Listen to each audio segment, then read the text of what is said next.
over the past days are the highest-profile conflicts across their border in recent years. It's raised alarm over whether it means wider instability in the Middle East, with Iran also launching strikes in Iraq and Syria this week against the backdrop of a raging Israel-Gaza war. Let's take a look at what's behind the flare-up and where it's headed. Iran sent shockwaves around the region on Tuesday when it launched a missile strike in Pakistan's southwest Balochistan province across their shared border. Ruled by Shiite Muslims, Iran said it was targeting the Jaish al-Adl group there, saying it's linked to Islamic State, who are ultra-hardline Sunni Muslims.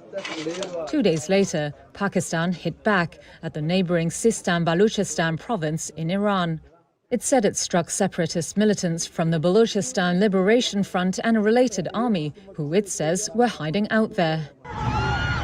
Iran has vowed revenge against Islamic State since the group said they were behind a deadly bombing on January the 3rd. That took place at a ceremony honouring the late commander Qasem Soleimani, who was killed by a US drone in 2020.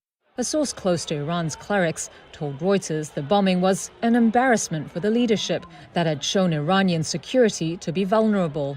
In a statement, Iran's foreign ministry said it wanted neighbourly relations with Pakistan, but called on Islamabad to prevent the establishment of terrorist bases on its soil. Ethnic Baloch militants have battled Pakistan's government for decades for an independent state.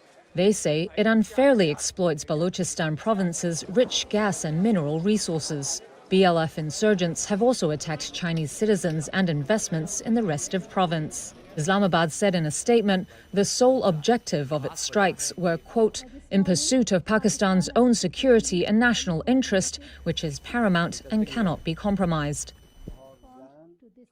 Analysts have noted that in their statements following the strikes, neither Tehran nor Islamabad made any links to attacks on Israel and Red Sea shipping carried out in support of Palestinians by a network of Iran allies.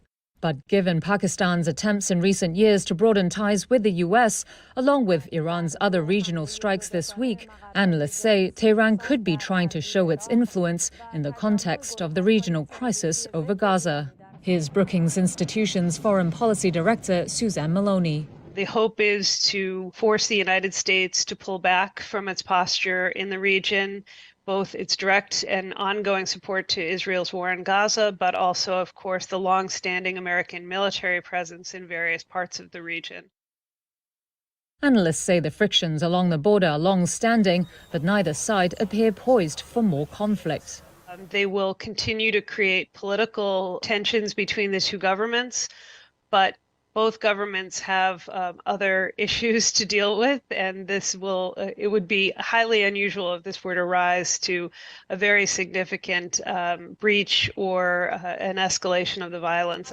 In public statements, both countries said their attacks were not aimed at each other's nationals and signaled they don't want escalation.